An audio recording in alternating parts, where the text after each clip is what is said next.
right, good evening, everyone.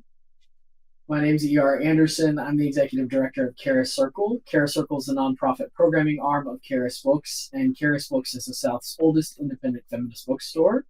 I'm here tonight with the author of American Scare, Florida's Hidden Cold War on Black and Queer Lives. The author is Robert Fieseler, and I'm Hello. really excited to talk to him. He is also the author of a book you may have read, Tinderbox, which won 7 awards, including the Edgar Award. His reporting has appeared in Slate, Commonweal, and River Teeth, among others.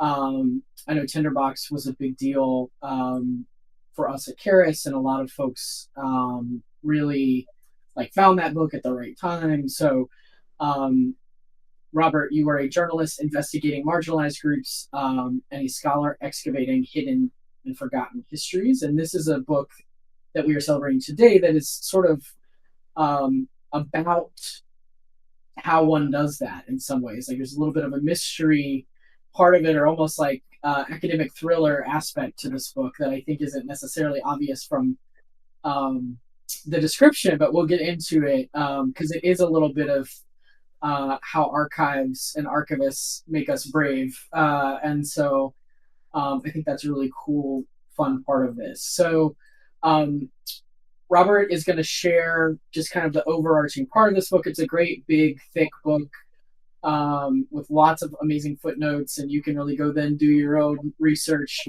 But I wanted you to have the opportunity to get the full overview, and then we're going to talk. But we also want to let everybody. I know we have some scholars and historians with us tonight watching, and so y'all will want to contribute to this conversation.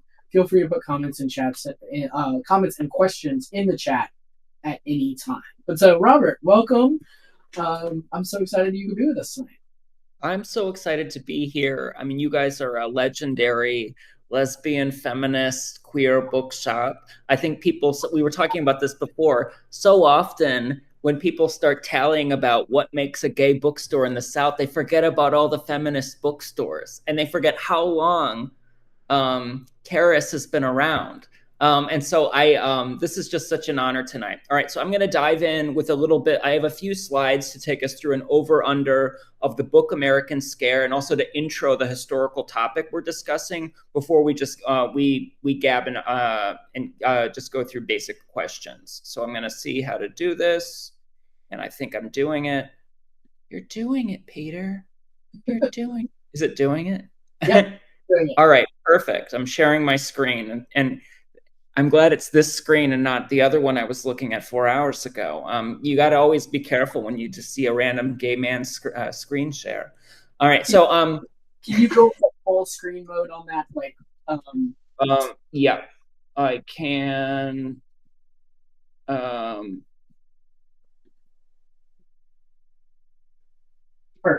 If I do that, I can't see my notes. Okay, well, we're good. You can go back. I was just trying to make it as possible. Is this all right? If I expand it even more, does that work, or does that mess it all up for everyone? It does not mess it up. Okay, good. All right, so my name's Robert W. Fieseler. I'm a journalist, as ER so beautifully introed, who reports on marginalized groups, and an author who excavates forgotten histories. Ever since I was a little kid, my two major missions in life were to recover lost stories. I was tantalized by the notion of a lost story. And then I was also a little kid in the Midwest who heard a lot about Martin Luther King and was very moved by the I Have a Dream speech. So my other goal is to manifest King's dream, which is something that I do. My medium is writing, also public speaking. But those are sort of the two little mantras that Daddy follows. So that's sort of a little intro into me and why I do these things. So my first book, Tinderbox, was a nonfiction account of a notoriously unsolved arson fire at a gay bar in 1973 New Orleans called the Upstairs Lounge. And it was a fire that claimed 32 lives on the night of June 24th, 1973, and then was swept totally underfoot by city authorities, the media, a semi-closeted queer community, not really ready to face the prospect of political outness. It launched back in 2018. It won, my publisher lists the number of awards, and I always thought that was funny. 7, I didn't count them, but it won the Edgar Award, blah, blah. But like, which is nice. Actually, I should say that is a nice thing when it happens. But that was like sort of the most amazing thing for me that happened through Tinderbox was actually happened in 2022 when the New Orleans City Council unanimously passed a resolution to apologize for the city's lacking response to the historic upstairs lounge tragedy. And what we're looking at now is the apology resolution. And I'm going to tell you something. I wrote the thing that they passed. And so that was that was sort of the most the motivating factor. Yeah, like writing Tinderbox demonstrated for me the role that that queer history specifically has in queer advocacy, and even when you're not in the activism game per se, that Faulkner, I hate to use this quote, but that the past is not even past. That reference, the way that we remember things impacts the way that we treat others and institutions treat others today. So that's what sort of that demonstrated for me. And so my second history book, American Scare, Florida's Hidden Cold War on Black and Queer Lives, came out a little while ago. It's an expose about a largely forgotten purge in Red Scare, Florida, that for 9 years, from 1956 to 1965, held residents of the state of Florida ransom to an extrajudicial committee with the power to declare Black integrationists or closeted queer educators or charismatic members of employment in the Florida State Department, or anyone it didn't like, including Cubans in Miami, communists and enemies of the people. They also like the word subversives because it was manifold. That could apply to a lot of different people. I wish these histories of violations of life and liberties on American soil didn't sound so familiar today, I'll be honest. So yes, American Scare is the true story of the Florida Legislative Investigation Committee, a roving white investigation group that somehow always found someone else new to investigate, led by a Democratic state senator, Dixiecrack, an ardent segregationist named Charlie Johns. And the guy giving you 2 guns there, that's Charlie Johns. He was a regional demagogue whose investigatory efforts led to the persecution and attempted imprisonment of NAACP leaders in Florida, all in a 1950s Sunshine State milieu when McCarthyism actually caught a second vogue, and more toxic vogue, in my opinion, among fans of segregation like Charlie Johns. And when Charlie Johns tired of the NAACP, he then outed and fired more than 150 closeted queer teachers and professors in the Florida university and school systems using crime against nature laws under the guise of quote unquote cleaning out communists. All right, feeling confused at all by that, right? Can't figure out the connection between Marxism and man sex. There really isn't one. It was an ad hoc political calculation on the part of old Florida segregationists to cling on to one more year, one more month, one more day of power post 1954 Brown v. Board of Education decision. It was a distraction campaign. But Charlie's, nonetheless, his 9-year-long crusade against Blacks and queers was so notorious that people nicknamed the committee after him, calling it the Johns Committee. I remember the first time I heard the word Johns Committee spoken by a Floridian, I got the chills. So Charlie Johns nurtured, who was this guy? He nurtured a bumpkin persona. He would claim to like his pork chops with ketchup. He would claim not to be able to pronounce the term founding fathers. He would say foundling fathers, but he hid a calculating mind. He simultaneously, while he was a public officer, ran several corporations, including an insurance company that issued no-bid policies to state agencies, while using the office of state senator to employ the relatives of friends, often at the state prison that was in his own district. So this was a man who understood insurance actuarial formulas and calculations and sometimes wrote them. He was a calculator, okay? But he would come off as charming. He had sort of the parliamentary skills of a Mitch McConnell, the name recognition capacity of a George W. Bush. He had an elephantine memory. He could remember anyone upon first introduction, including their wife's name, where they're from, when they graduated from high school, etc. He had the glad-handing ability of a young 1992 Bill Clinton. People loved him in a room. One of Charlie Johns' greatest political enemies once said, "Charlie Johns is the nicest guy I've ever met. I have to remind myself that I hate him. And Charlie Johns also had this propensity to refer to himself in the third person. Okay, so he basically pioneered the politician that's like, Charlie Johns is against Southern racketeers. Charlie Johns is for this. Charlie Johns is for that. All right, so that's how big his ego was. So the entire time he carried out his inquisition against blacks and queers, he believed that he was actually, in fact, the perennial victim of a hard luck upbringing. His father died when he was infant. He was actually murdered by a rival Southern white gang in the small town of Stark, Florida. And his brother Markley raised him, only to die himself when Markley was about to be dubbed Florida Senate president. So this is a photograph of Charlie Johns. This is Markley Johns, his long lost brother, and this is Charlie. And so Charlie made it his life's goal then to become Senate president to honor Markley. And then he continued it on. And basically, Markley Johns was always this topic that was warmly discussed while he was also persecuting thousands of other people. So who did he persecute? All right. So Charlie Johns persecuted this man, who is the architect of school integration in Miami. His name was Father Theodore Gibson. He was president of the Miami NAACP branch. Charlie Johns hounded this guy all the way to the steps of the U.S. Supreme Court, where he demanded that Gibson hand over to the Florida Johns Committee, his McCarthy cabal, the full Florida NAACP membership record roll, all the rolls, so as to subpoena every person, whoever was associated with the Florida NAACP, to get them to testify before oath in a state hearing so that he could then charge them with perjury or hold them in contempt of the Johns Committee. Gibson refused. So he was held in contempt of Charlie Johns, and he only narrowly escaped jail time by a 5-4 decision in our nation's highest court. So that's Theodore Gibson.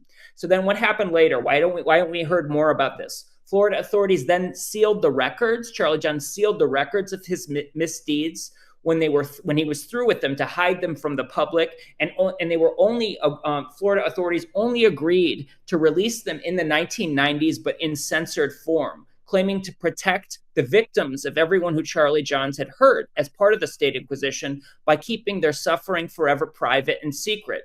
These photos are basically the image of what my past 6 years have looked like, which is decensoring redacted state document, looking for sizes of words and exposed letters, ascending letters like T's or descenders like G's, stray details like birth dates or graduation years from high school, so I could unbury and Kensuke-like glue back together who was hurt by this Florida Inquisition and when.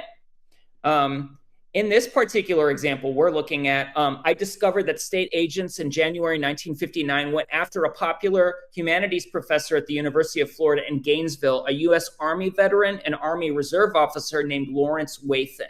They abducted this man from his classroom during a lecture, interrogated him at a clandestine hotel on the edge of Gainesville without a lawyer for hours, then basically selectively edited his witness testimony, and then basically fudged to Wathen's bosses that by saying that he confessed to homosexual liaisons. This man I read through all the transcripts, did not confess to anything or give the names of other queer folk. And when Wathen's career was on the line, this man protected friends and colleagues who shared his semi-open secret.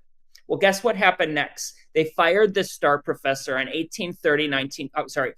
April 30th, 1959, and made sure that any future employer who came calling for a reference knew why. Wathen was not able to find a job for years. He was dishonorably discharged from the Army Reserve. He lived out of his car until he found work again as a lecturer at the University of Houston, where he eventually retired and died quietly, so fearful of his past that he only ever recounted the story of what happened to him in Florida using an alias name.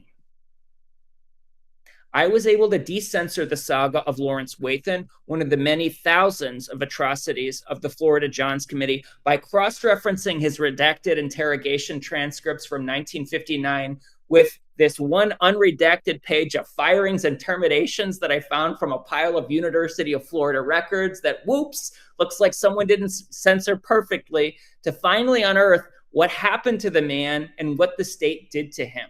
Southern authorities hunted, haunted, and suffocated this individual with the people's power. Why? Why would they do that? So here we're looking at the state of Florida's original talking points in a legislative report, which may as well be talking points of the current anti-queer or nativist, anti-queer opposition, talking about homosexual grooming, set down by the state of Florida in writing for the first time in this era in relation to anti-Americanism. You see who's the in-groups, who are the out-group of subversives, who does the spirit of the law protect in the South, who does the letter of the law punish. Let's get them. That's like all basically, you see so many different cycles of this sort of toxic breed of Tallahassee attack politics that are perfected by the Johns Committee in the late 50s and 60s. It's all coming from here, folks. Very little of DeSantisism and even Trumpism and its anti-queer aspects are original. All right, and the Johns Committee didn't limit the scope of their interrogations to big fish professors or NAACP leaders. They went after small fish who looked like prime targets. This was Art Copleston, a University of Florida sophomore, targeted by the committee. And then to frazzle him and try to get him to confess to gay activities, they pulled him out of a final exam, took him to a basement room to interrogate him for 3 hours straight. And his parents were actually sober on a recovery route. And in the midst of his interrogation, the Johns Committee produced the accurate number of his family and threatened to call his parents to inform them about what a disgusting son they had. And he was not out to them. And basically, he was able to resist his confession under the strain of knowing that if they'd actually called that number, Copleston told to me, he feared that would push his mother directly back into the bottle. So when he finally graduated in 1961 from University of Florida, after 3 years of being hounded, like as an undergraduate, by state agents that basically tailed him, he immediately fled the so-called Sunshine State for the more welcoming warrens of Boston, where he explored bachelor culture. Oh my God, did he enjoy it? And there's more about that in that book. Okay, but the Florida Johns Committee stage managed its own political Waterloo in 1964. They became desensitized to the queer materials they were finding and hoarding, or perhaps even maybe a little curious about them, because they put all their findings in a public report paid for with tax dollars, and they tried to give it an official title, Homosexuality and Citizenship in Florida. Floridians, when they first caught wind of this document, nicknamed it the Purple Pamphlet, a document so notorious that it was almost instantly declared obscene and pornographic by prosecutors of their own state, even though the state seal was on the back of the thing. All right, so I'm going to show you some images now that are just from the Purple Pamphlet that the state of Florida in the 60s, this is an era where it was controversial for Lucille Ball to be pregnant on television. TV parents are sleeping in separate beds, and this is the sort of reefer madness type about homosexuality material that they felt the Florida public was ready to see.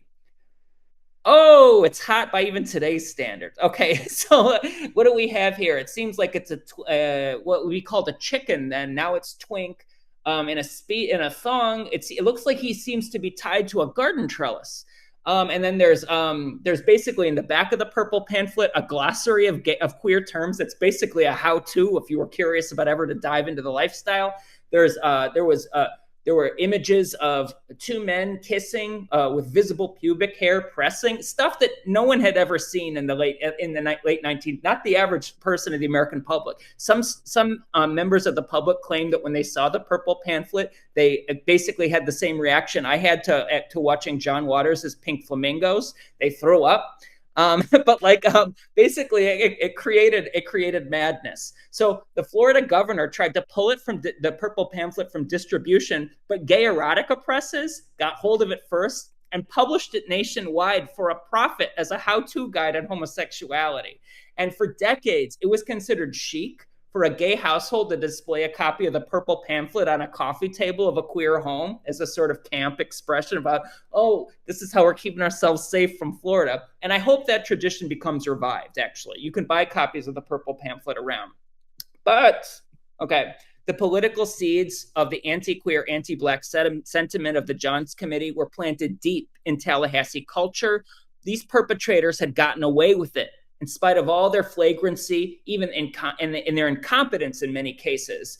And that kickstarted the rise of routine social panics that came out of Florida. This is a photograph of Anita Bryant from the late 1970s Save Our Children campaign, which was an anti-gay campaign to eliminate any laws protecting queer folk in Miami's Dade County. Basically, she ran the counter campaign that would have rescinded laws that were going to protect queer folk in employment, public accommodations, etc. And Anita Bryant, basically, big surprise, none of her ideas were original, but basically she represented one of many individuals who came out of a sort of personality politics of the Florida mold, who were parroting many of the messages that had been, and many of the planks of the platform that had been perfected by Charlie Johns and the Johns Committee. And these sort of routine white social panics that get incubated in Florida and become part of our culture war arise and spread nationally at least once a decade.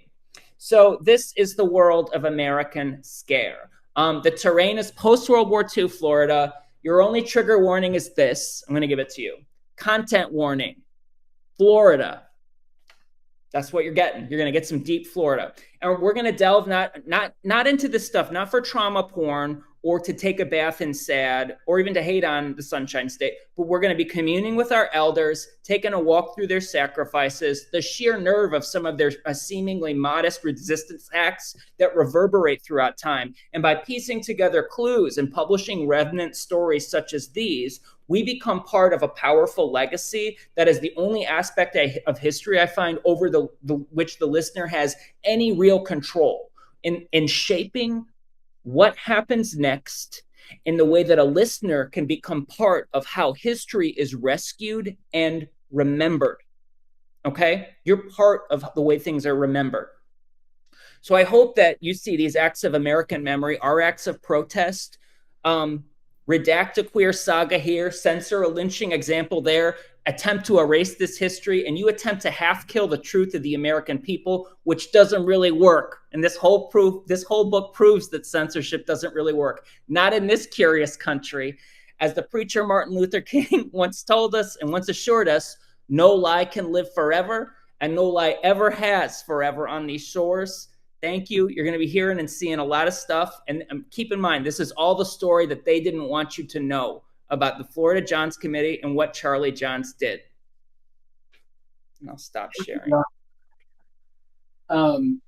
It's such a, and this is just really even just scratching the surface of the book, because again, it is a meaty story. And what I loved about it, and I guess where I want to start, is that it's kind of a frame tale, right? Because you begin and end with your hurried trip during Hurricane Irma.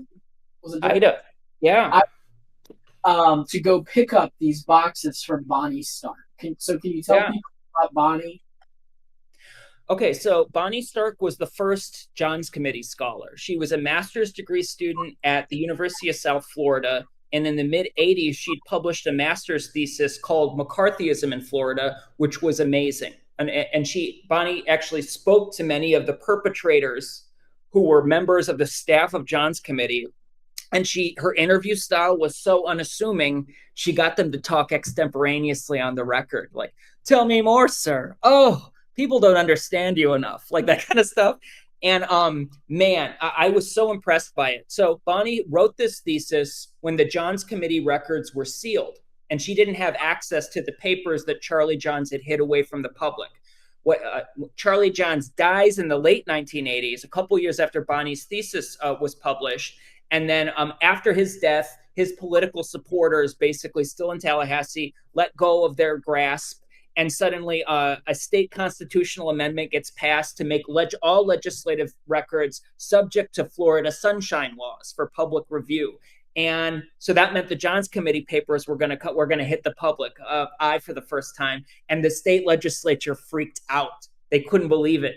They were like, they knew what was in the materials that were in there, and they feared that the public reviewing these papers would not just it wouldn't just damage the reputation of corrupt office holders in the past. They feared that it would damage public faith in the offices themselves, right? The capacity which gets to full faith and credit, that gets to like municipalities and states, like whether or not the public trusts you to issue a bond, that gets to your bond rating. They were worried about all these things. So they decided they were going to censor and redact the name of every victim in every Johns Committee transcript or any paper that was in the Johns Committee files that involves a person hurt by the Johns Committee who was a private citizen or even some cases a semi-public citizen. And basically, Bonnie Stark testified in the midst of this censorship efforts. She testified in favor of open records, and her efforts saved basically the fact that they didn't cross out the names of public officials, but that basically she won some admirers in the Senate staff who then when the records were released, the official set of records are heavily censored. They gave Bonnie a secret second set of all of the Florida Johns Committee records that were sloppily redacted, and they had duplicates that were redacted differently. So she had this in her possession. So I read the Bonnie Stark thesis. I reached out to her and I was like, I wanted to compliment her and also be like, hey, do you have those transcripts for those really great interviews you did? And she told me she has this secret second set. She's been lugging it around for 30 years and she wants to give it to me, like all of it. And I cried. That's like, this doesn't happen to journalists. Like normally we get investigative reporters, we work with scraps from the table. We don't get like a major cache of documents. Like we're not handed war rooms very often. This is what criminologists would call an orgy of evidence. And so I knew I had to get them from Bonnie. Bonnie was when I approached her in the 2021, 2022, she was working in Tallahassee, 4 blocks away from the state archive where I was researching the official records. And I knew I had to get them the heck out of the state of Florida before anyone found out what Bonnie Stark possessed and what I planned to do with them, which I knew what I was going to do. I was going to use the Bonnie Stark papers and collate them with the official records that I digitized. And I was going to, by cross-referencing them, undo all the censorship. And so Bonnie Stark made that possible. And so I flew in the midst of a hurricane when New Orleans had no power. I flew to Tallahassee, Florida. I was the only gay guy probably ever glad to be in Tallahassee, Florida. Sorry, people that live in Tallahassee. And I grabbed the boxes out of the back of Bonnie Stark's legal office, and we loaded them into this rental van I had, and I peeled out of Florida's capital city, and I took them back to New Orleans. And I've had them in the back here. And this should have been our guest room. My husband wanted to murder me, and basically I had access to the archive the entire time I was writing it. And then right before American Scare published, I decided that just in the same way that Theodore Gibson of the NAACP knew to keep the records away from the Florida Johns Committee, I need to make sure that these records are safe and not just hoarded in some gay guy's house in New Orleans in case if someone wanted to mess with me. So I donated them at an undisclosed date and an undisclosed time after discussions with Bonnie to a nonprofit queer archive called Invisible Histories, who will be the keeper of the Bonnie Stark papers. And for any of you that want to research or write into them, there's 5 or 6. The Johns Committee did so much damage. There's 5 or 6 other books in those Bonnie Stark papers that y'all need to see and y'all need to reference. I'm talking to PhDs, master's students. I'm just letting you know this could be your topic. I love it. And thank a woman in Florida named Bonnie Stark. I'm dropping the link to Invisible History Project in the chat for folks who are not aware, but they are awesome. Charis loves them. We shout out their work all the time. The thing that struck me about that story was that in the 90s, when those papers were potentially going to be exposed, that the legislature had the sense enough to be ashamed. And it occurred to me that, like, if that was 2020 or 2022 or whenever, like, I'm not sure that I don't know. Like, I was thinking about, would they be ashamed now? Or would they be like, meh? Like, I don't know. Like, maybe they would, like, of their misdeeds. Like, would they worry about people having faith in their with the That's a DeSantis good question. Florida? Do you think that the contemporary Florida state house would be worried about people having a lack of faith based on these? Yeah, it's interesting. You're like, if it's this they nurture a contradiction, right? They don't want to acknowledge the past and they don't want to say sorry for it, and yet they also don't want. I found they also want to work very hard to make sure the records of the past never fall into public hands.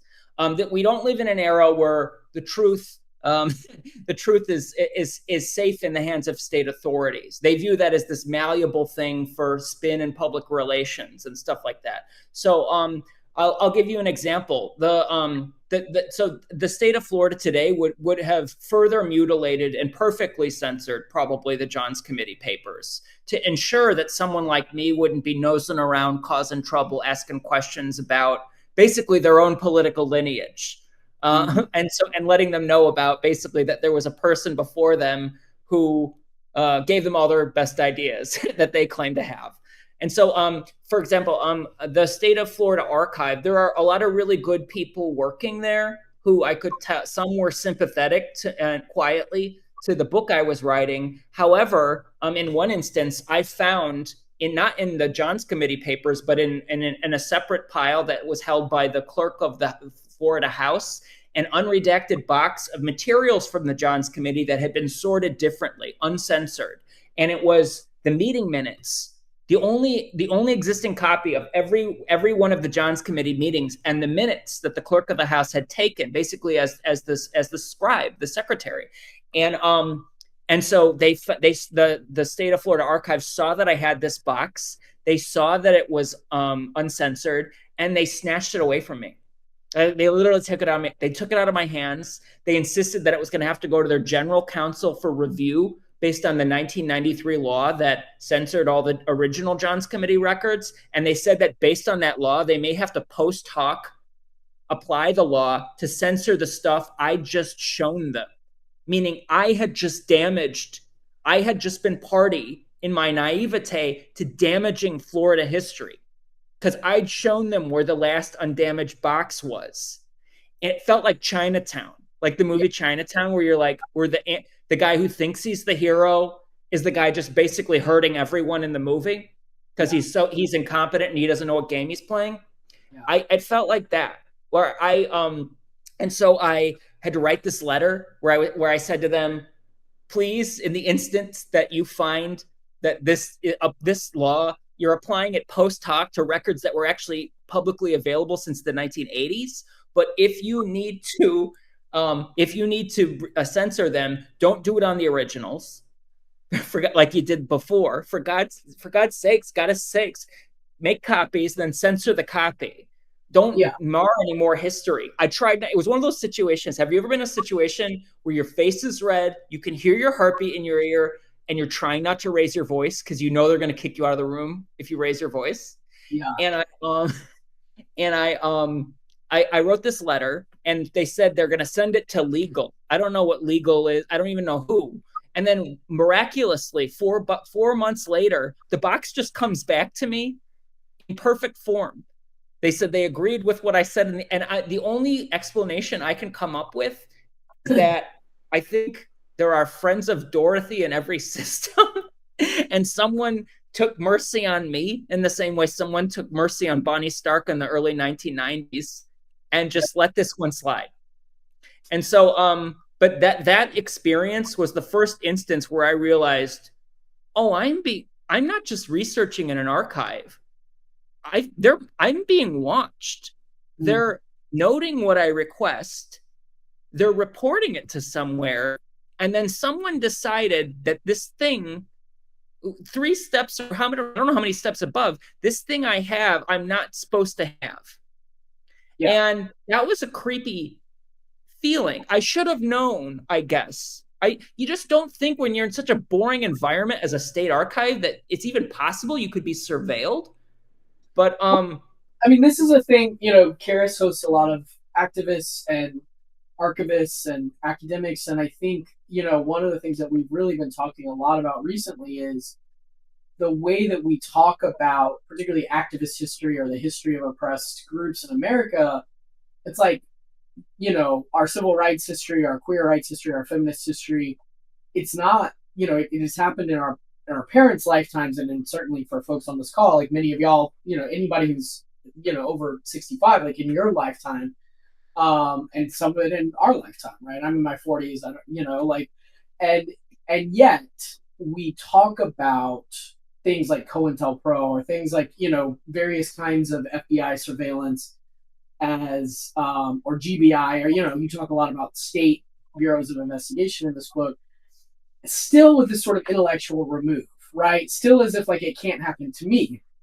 And what we are seeing now in Georgia and Florida and all these places is those states' bureaus of investigation and the federal bureau of investigation they're coming in hot, right? Like, they're back, and we, I to your point, I think so many of us are like, I'm just doing my little humdrum work over here. Like, hey, why on earth would you be interested in me? But I think it does speak to the power of history. It speaks to the power of ideas and narrative, right? And I think the one thing that the right does understand now is the power of narrative. And yes.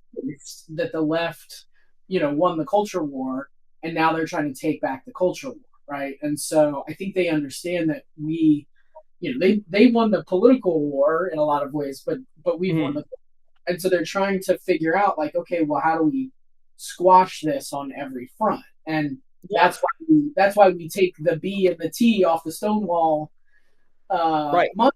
Like that's why we just erase all of these people from history and we say, well, they don't exist. And if you keep doing that, maybe people will believe it.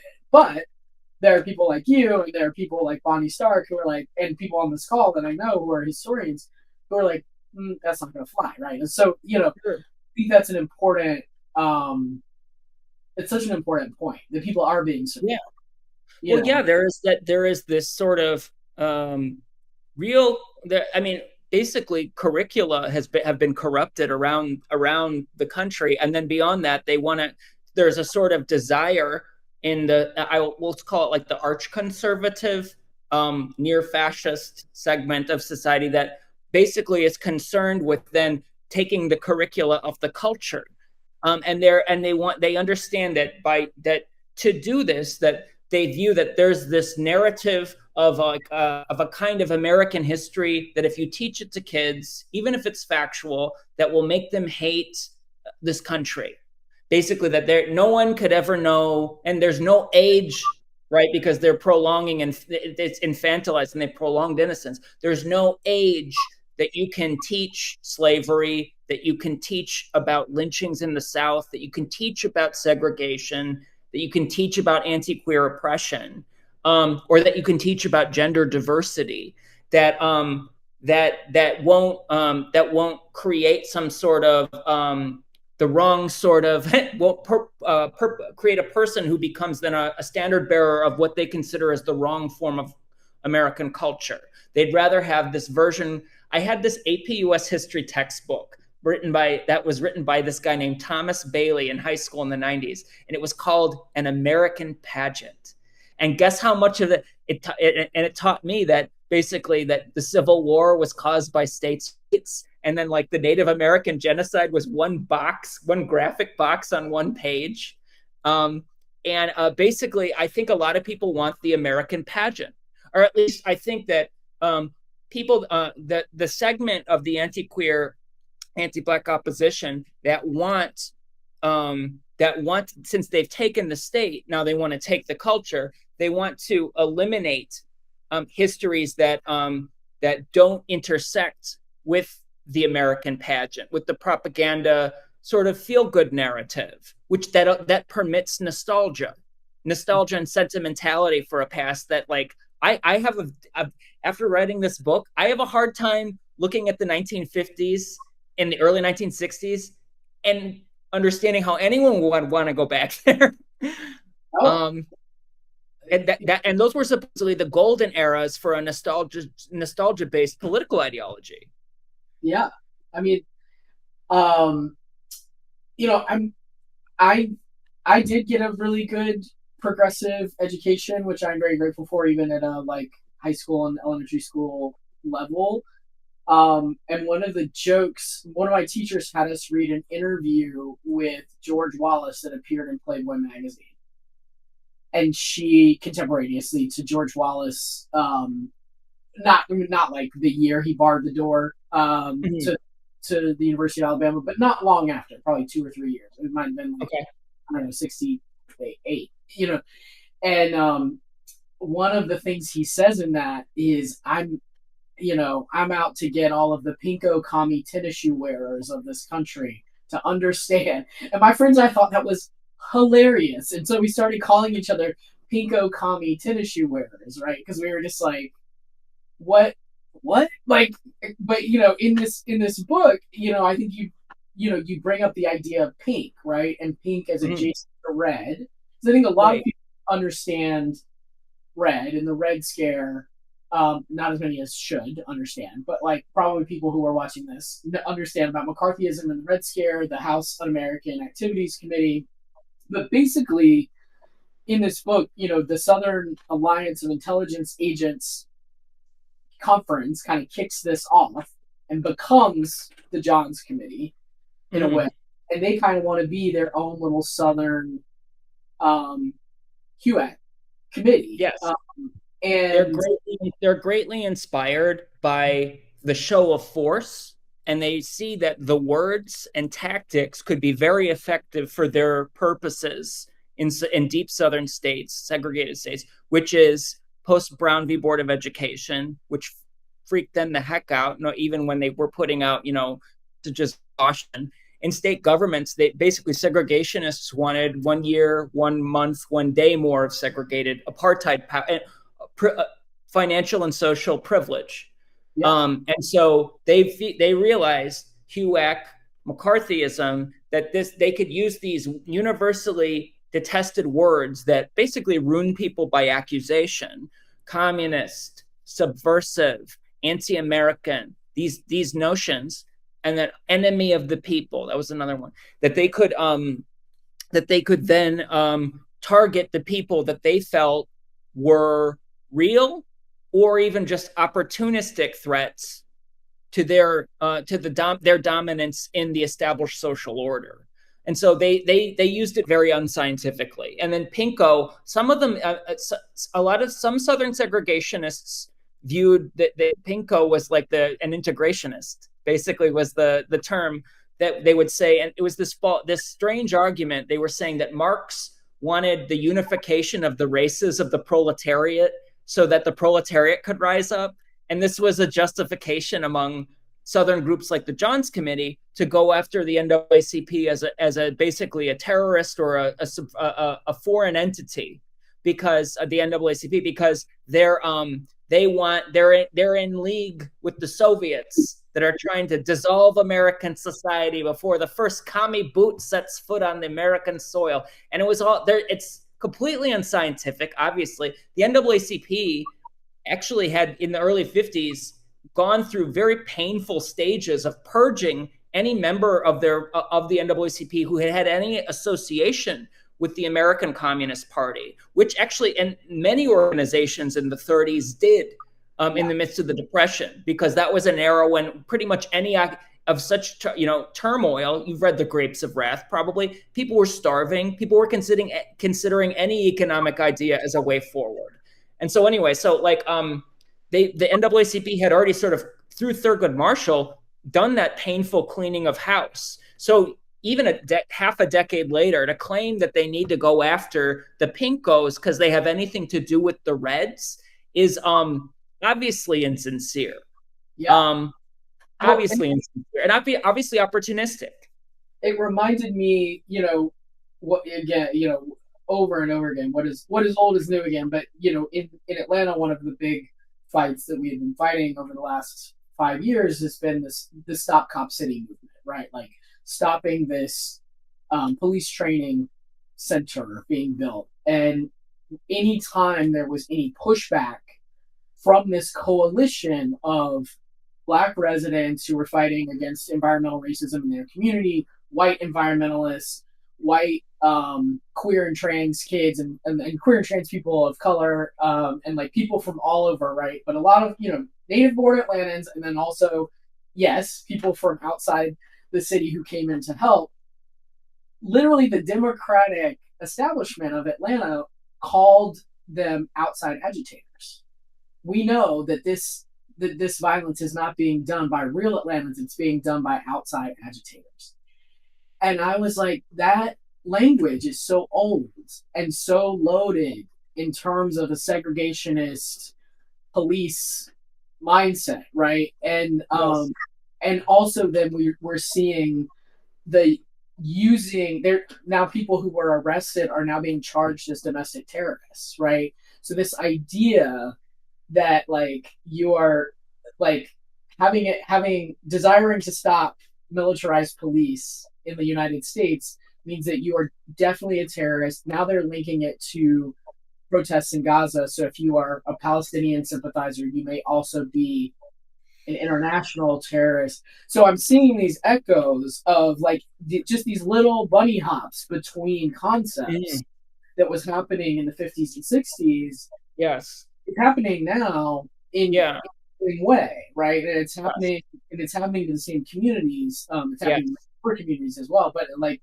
it's not. I think sometimes people just think like, oh, well, that was the past. It's like, no, they are literally using some of the exact same language and concepts, and even calling people communists. I mean, it seems like the MAGA right has really jumped on the idea of communist education, communist. I'm like, but like, no, that's not at all what's happening. Yeah, but they took the communists' color, and they rebranded not too long after the fall of the Cold War with the color that was the bad color when I was growing up. You did not want to be red things. You know what I mean? That's what you saw, that like the People's Army in Tiananmen Square when I was little, watching that on TV. That's the color that some of the soldiers wore, and the tanks and things like that. So it's really interesting how fast they rebrand, and how the playbook, as you were saying, the playbook's not it's tweaked for today's day and age, but drawn from a period of time where other basically arch conservative regimes were really working with hysteria politics, fear politics, and perfecting it. I say this, and some people don't like it. I do think we're living in a neo-Red Scare, like the first of the 21st century. And what that has to do with is that actually Red Scares don't have anything to do with communism. They have to, it's the ruse of an outside enemy they need, or internal. They just need the ruse of an enemy. And it's arch conservatives abusing the people's power, typically, to basically enforce a new cultural and social hegemony. That's all it is. They take the power, they have the scapegoat, they have individuals too that they can crush with the weight of state. And then basically you can rule via all sorts of basically Tallahassee political tactics. So you spoils, gerrymandering, revenge, finding constitutional loopholes. What else? Doubling down, never saying sorry. If any of this sounds familiar. So those tactics all can be utilized. But what you really have to have is a totalitarian bent to, and that what people forget too, actually, which I think is interesting, and maybe this is something we can only briefly touch on, is that communists hated fascists. Those are the great political enemies of each other. And so it's really interesting when you see the rise of neo-American fascism, that they focus on the great political enemy from back in the day that even the German fascists hated. They needed to clear out the German communists. So Yeah, it's just an observation, but but no one kind of has that association anymore. It's just a bad word, I guess you can call someone. yeah, which is ironic. Yeah, it's all ironic. I see we have some great questions in the chat, so I just wanted to point out you said very succinctly this line that I underlined, which was if the committee's first pursuit, race, was a mandate, its second pursuit, sex, was an opportunity. We first looked at the University of Florida for communists, Strickland said of his order of operations. Then we came back and did the homosexual purge.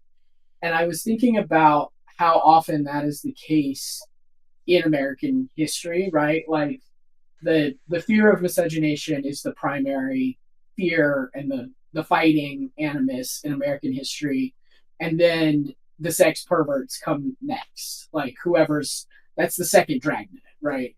And in this book you show, okay, well the Johns Committee ran out of NAACP folks. They ran out of black folks to persecute, and so then they turned to these professors and queer folks in general that they were kind of trying to catch up in this dragnet. Yeah. It was And ad hoc, provisional happenstance. They have the power, so they're an investigative committee looking for something new to investigate. That was the next thing they latched onto. yeah, and it's really like this idea that and it always comes back to teachers, right? So the in loco like people who are in charge of your children when you aren't watching, they're going to poison your mind, all of those kinds of things. I mean, that is a tale as old as time. And then you obviously go on to show that Anita Bryant capitalized on that in the 70s, all of that. But I see Cookie Waldner, who is also a historian, a queer historian and academic, Wonderful. who's written a great book, is in the chat. And Cookie says, wonderful talk. Did these Florida professors who were targeted fight back and try to keep their jobs? What can today's queer history professors at Southern public universities, like me, learn from them? Thank you. Yeah. So the answer to that in the first purge, which was at University of Florida, Gainesville, that was among a cadre of gay men of the Southern mold that were being targeted and caught, entrapped generally in cruising zones around Gainesville. And so these are individuals in a very sexually repressed era who are in some ways living a semi-closeted lifestyle and are certainly not out by today's standards at all. They're also Southern in Gainesville because the top of Florida has more to do with the rest of the South than the bottom of Florida, which is its own world. And that was all top of Florida is all pre-World War II settlement. And then bottom is generally typically that's the post-World War II boom, the peninsula. So anyway, a lot of these individuals were, they come from Southern kinship societies. They're bachelors. They're gentlemen who prefer gentlemen. And then they're getting trapped by the Johns Committee. And they're being told that this behavior that they in many cases thought of as more verb than noun, an activity rather than an identity, a release they were seeking that didn't have to do with their, that didn't change their identity. This is just something I do. I can go be married, and then I go to the Gainesville's most famous cruising place, which is the basement bathroom of the county courthouse. My God, that place sounded hot. I mean, I'm reading in the transcripts what these people would do. It's like you'd walk in down a short set of stairs, only accessible from the outside to this courthouse bathroom in this basement. You'd be surrounded by all sorts of graffiti on the walls out of the gay Kama Sutra. I mean, in the late 50s, you probably never saw this anywhere else in your life. And then these men would walk up to one of the two urinals, and etched into the urinals, probably one of the hottest things I've ever read in a historical transcript. Someone wrote this. Can you imagine the desperate longing when they wrote this? Show it hard. Oh my God. Could I get in a time machine for 5 minutes? So that's the environment where they're entrapped in. These places where desperate longings were finding desperate release. And so a lot of them, basically when they were interrogated after they were abducted by the state and interrogated in isolated rooms where they were then sworn under oath, told this activity that they performed was consequential and said something about them and could damage their careers and reputations, etc. Most of them talked. They thought that if they cooperated a little bit with authority, that this would lead to a more positive outcome. Unfortunately, that doomed them. So a lot of these individuals, they had no legal representation. This is all pre-Miranda. They give up the goods on themselves. Some of the professors, to save their own hides, or they fear family reputation, things like that, to protect their families, give up the names of fellow gay men who they know participate in their secret lifestyle in this kind of underworld community that had existed in Gainesville. And so that was already happening among an informancy network, basically. And then the American Association of University Professors, so the organization of professors that was supposed to be protecting the faculty, that was infiltrated by the Johns Committee. By basically the head of it was a sociologist named Winston Wallace Ehrman, who was a guy that was basically an expert witness for the Johns Committee on the homosexual problem. So basically, the AAUP in Gainesville was misadvising the faculty, telling them to testify, that if they don't testify, there's worse consequences. And so basically, none of them that were in the hot seat, if the eye of the Johns Committee fell upon you, there was close to no chance you were going to keep your job, even if you turned informant. Although a few did, that came from very high-placed families. A professor named Russell Danberg, an English professor named Stephen Fogel. Those are isolated cases. Most were all eliminated. In other colleges and universities afterwards, they sort of caught wind of this. And then the AAUP organizations, those chapters, were not Johns Committee collaborators oftentimes. So they stood with the faculty, and they knew how to advise people that were getting pulled for these interrogations. So there was a more effective defense at Florida State. Not perfect. There was still a lot of great damage, but less professors were fired from the Florida State purges that happened after the University of Florida Gainesville purges. And then the University of South Florida purges were resisted not just by the AAUP, but by faculty women's organizations and also the administration themselves. So there was least number of professors fired from University of South Florida, and they effectively repelled it. And the president, his name was Allen, I believe, even Charlie Johns testified about the USF purges in Tallahassee, and President Allen of USF was permitted equal time to rebut Charlie Johns, and he did so effectively. And so basically, the Johns Committee then pivoted to other places where they couldn't muster such great defenses. High schools throughout the state, junior colleges, junior high schools, elementary schools, and then by then you're targeting individual at a level where those individuals are not going to be able to find protection.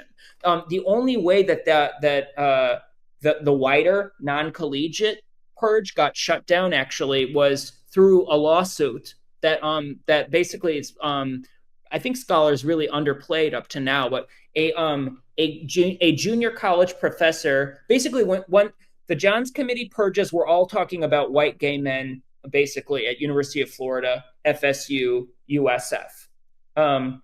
Those are the purges. When it expands to all schools, then you're dealing also you're lesbians and also white lesbians and black lesbians, but also you're dealing with queer people of color at segregated junior colleges. And so at Gibbs Junior College in St. Pete, a segregated black junior college, there was a queer music professor named William James Neal who was interrogated by the Johns Committee on homosexual suspicions, pulled, in for interrogation into his white boss's office, forced by his white boss to testify to something knowingly false so that he could get out of the room, basically, because otherwise they weren't going to let him go unless if he gave them something. Then they fired William James Neal and then stripped him of his teaching credentials. And then he did, along with a set of about 4 other women who were lesbian in the St. Pete area, they did what actually Johns Committee victims of the anti-queer purges never had done before, is they sued the Johns Committee in state court.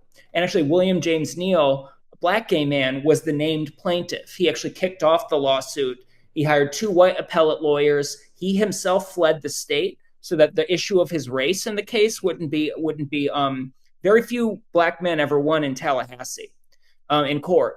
And so basically he wanted to make his race a non-issue in the case. And these white appellate lawyers, basically in the argument, never mentioned Neal's racial background. And it's time when Florida is intensively segregated, 1962 still. And so, and then he also makes sure assiduously that a photograph of him never appears in public.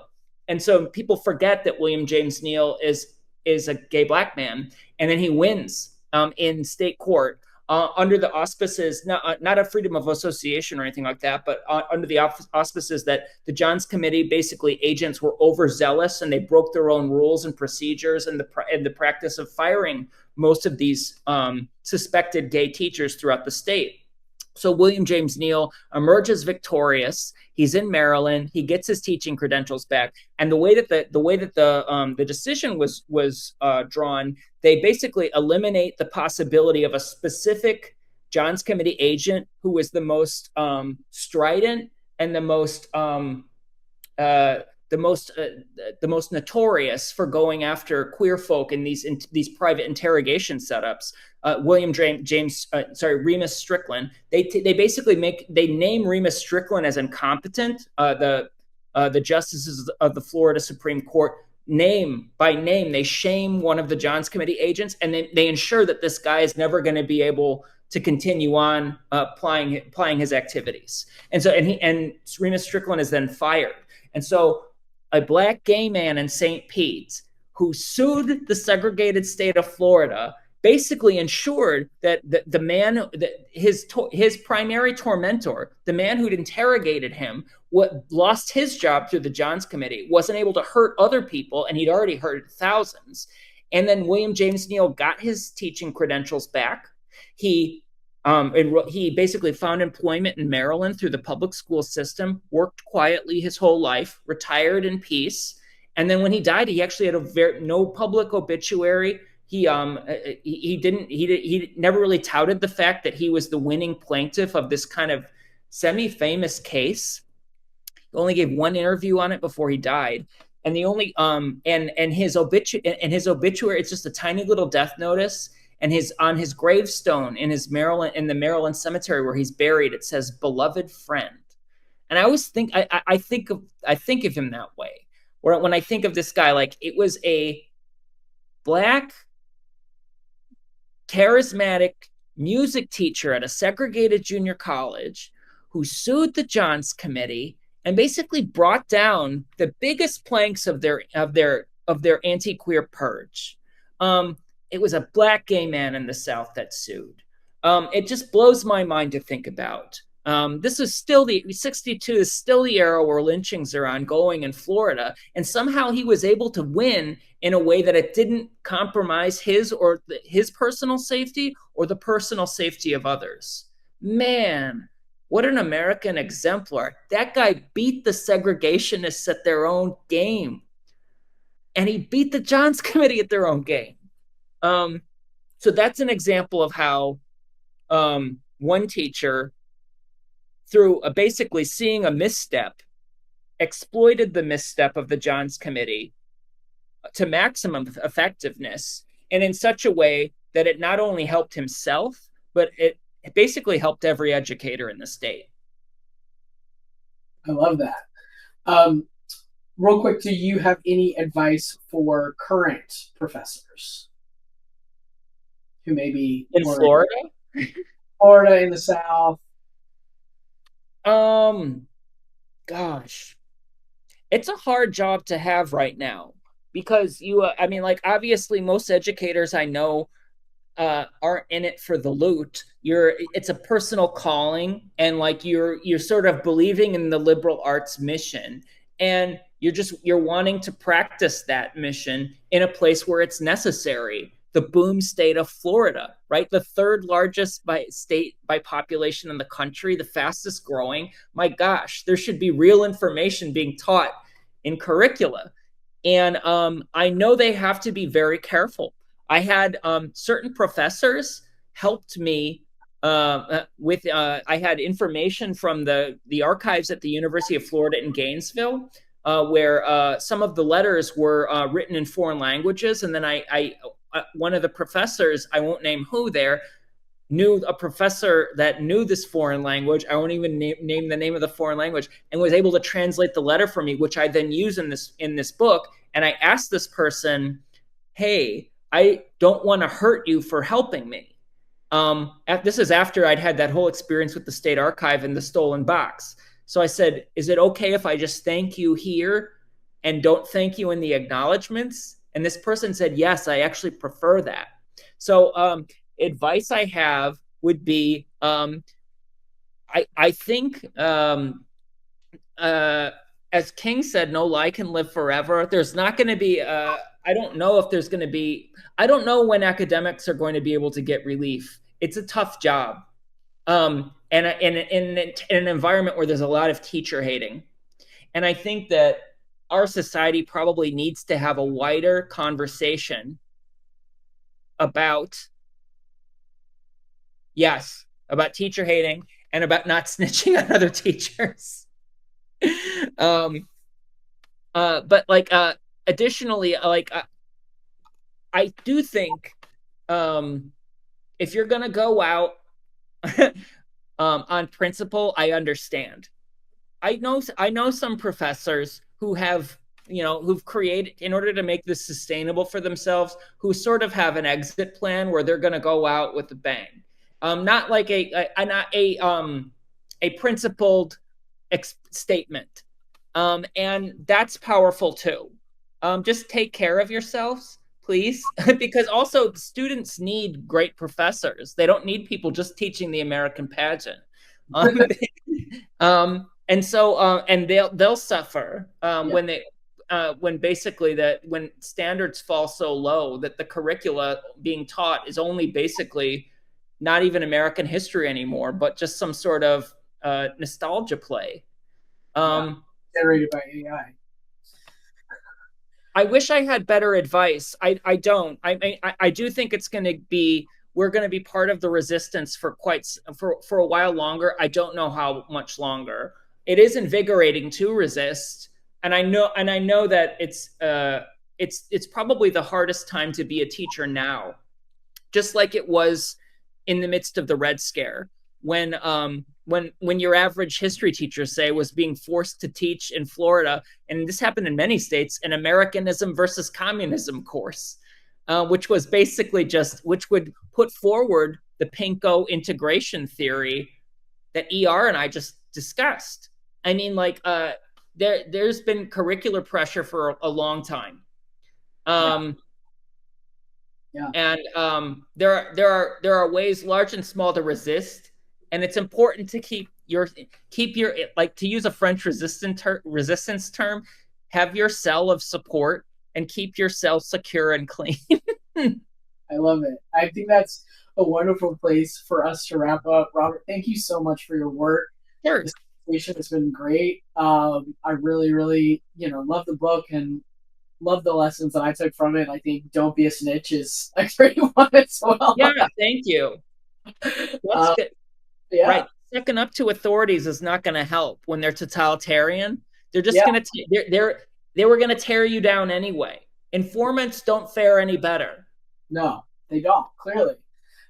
So for everybody watching, if you don't have the book yet, we have this big button at the bottom center of the screen where you can buy American Scare from Charis.